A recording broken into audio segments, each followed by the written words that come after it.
Даўным-даўно пролятала над палессем жар-птушка і згубіла пяро незвычайнай прыгажосці. Кінуліся людзі яго шукацелі, так і вярнуліся ні з чым. З тых часоў ходзіць пагалоска, што таму, хто знойдзе гэтае самае пяро, наканавана шчаслівае жыццё. Я ніколі не шукала пяро жар-птушкі, але знайшла месца, якое, як кажуць людзі, надае сілы жыццёвыя, здароўе і супакой.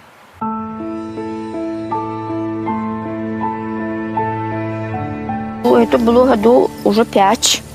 Да его отправили на Браславские озера робить там некие печки робить, кажа, ни кирпича не везут, ничего не везут. Сказал, 2 недели ни с кем вообще одно. Глянешь, кажа, в окно одно вода кругом и все, никого нема. И он не мог с тропинки никак найти, как выйти хоть на асфальт, на дорогу. Тыя дні Валянціна ўспамінае як страшны сон. Муж паехаў на заробкі і прапаў аж ні на 2 тыдні, ні званкоў, ні смс-паведамленняў, а ніякіх звестак.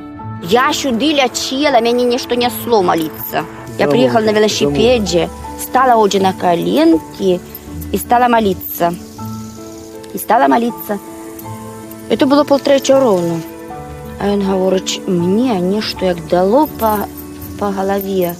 А потом, кажа, вот в той момент, именно уже потом, как он явился, он вышел на... Кажа, дорога ему открылась, он шел и вышел на шоссе. И приехал уже до дому, вернулся. На 20-м кіламетры дарогі Ганцавічы-Бучча знаходзіцца галоўная святыня Брэшчыны – Ізбійскі бор. Месца, куды едуць за цудам, едуць за блізкі свет, часта нават з-за мяжы.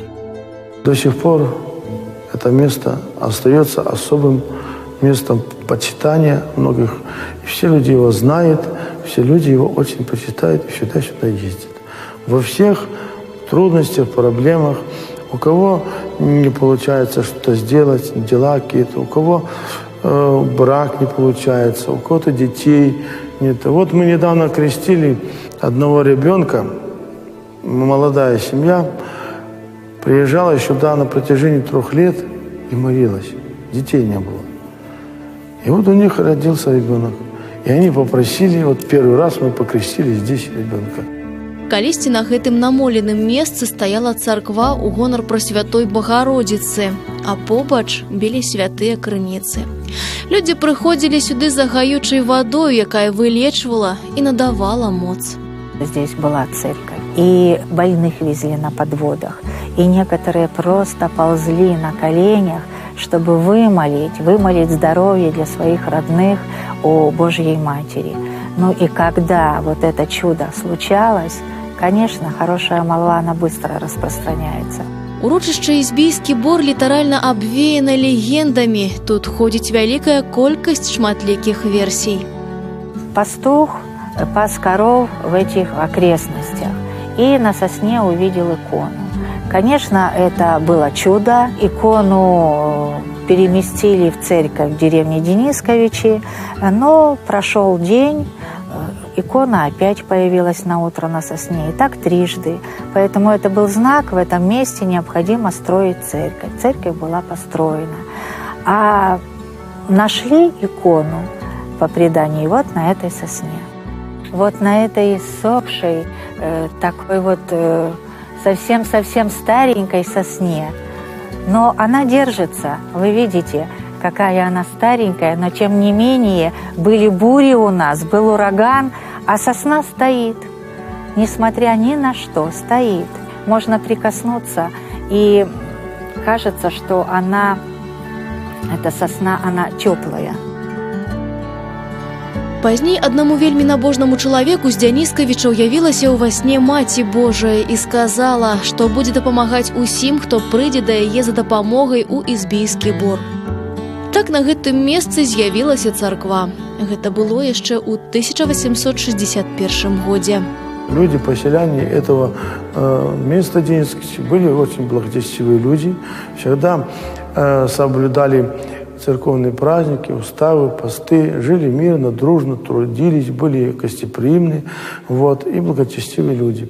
Вот я считаю, именно из-за вот этого благочестия все и связано это событие, что Матерь Божья проявила такую милость, и иконочка вот эта обрела здесь, явилась как особая, так сказать, указание заботы о нашей жизни, о людях. Слово сваё Багародзіца стрымала, нікому не адмовіла ў дапамозе, прычым была вельмі хуткай на паратунак.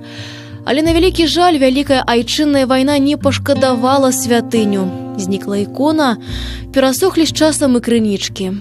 Але людзі не забыліся пра гэтае месца. Таму ў 2014 годзе мясцовыя прыхаджане разам з пратэірэем Пятром вырашылі аднавіць часоўню. Маўляў, нельга, каб такое месца стаяла без малітвы. Пачалі працу і здарыўся яшчэ адзін новы цуд. Людзі расчышчалі пад фундамент святыні тэрыторыю, а непадалёку ад сасны, на якой некалі заўважылі цудатворную ікону, расла вялізная бяроза. Ее спилили. И когда распилы делали, вот дерево, вот надо ж в таком месте распилить, и увидели на срезе изображение Божьей Матери с младенцем и крест. То есть, ну, чудо, чудо. Это совершилось где-то примерно в 12 часов дня. Где-то вот так. А это было накануне приезда нашего владыки, накануне освящения. События, понимаете? Крыж і лік Божай Маці з немаўляткам на руках, які выразна праявіўся на спіле, сёння беражліва захоўваюць у царкве. Яна, дарэчы, за 2 гады істотна вырасла. Прыкласціся да спіла можа кожны, яго не хаваюць, а побач ікона, спісаная з драўлянага вобраза. Я считаю, что это произошло почему? Матерь Божия подтвердила свое присутствие, что она здесь все время. Святыні здаўна будаваліся ўсім светам, таму ганцаўчане спадзяюцца, што знойдуцца добрыя людзі і акажуць ім пасільную дапамогу ў добрай справе.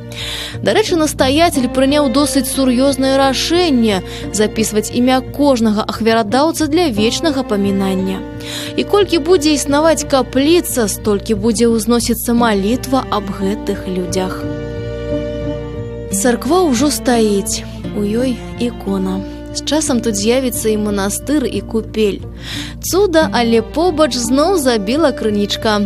Тая, якая яшчэ некаторы час назад лічылася цалкам загубленай. Вода ў ёй не страціла гаючых якасцяў. Едем, потому что место благодатное на самом деле. Что приезжаешь и чувствуешь вот саму такую божественность. Как-то вот и тихо, и святой источник там есть, наверное, что уже видели. Вот водички это взять, попить деткам дать.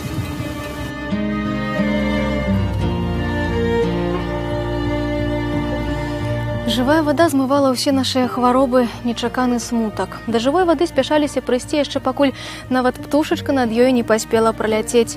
Беларусы верылі, што некранутая вада валодае самай гаючай сілай. Сенсацыйнымі вылечваннямі і цудамі хваліцца не прынята. Людзі, у якіх ёсць праблемы, проста прыязджаюць у ізбійскі бор памаліцца і пабыць у цішыні. І ні ў кога не ўзнікае сумненняў, што гэтае месца валодае асаблівай сілай.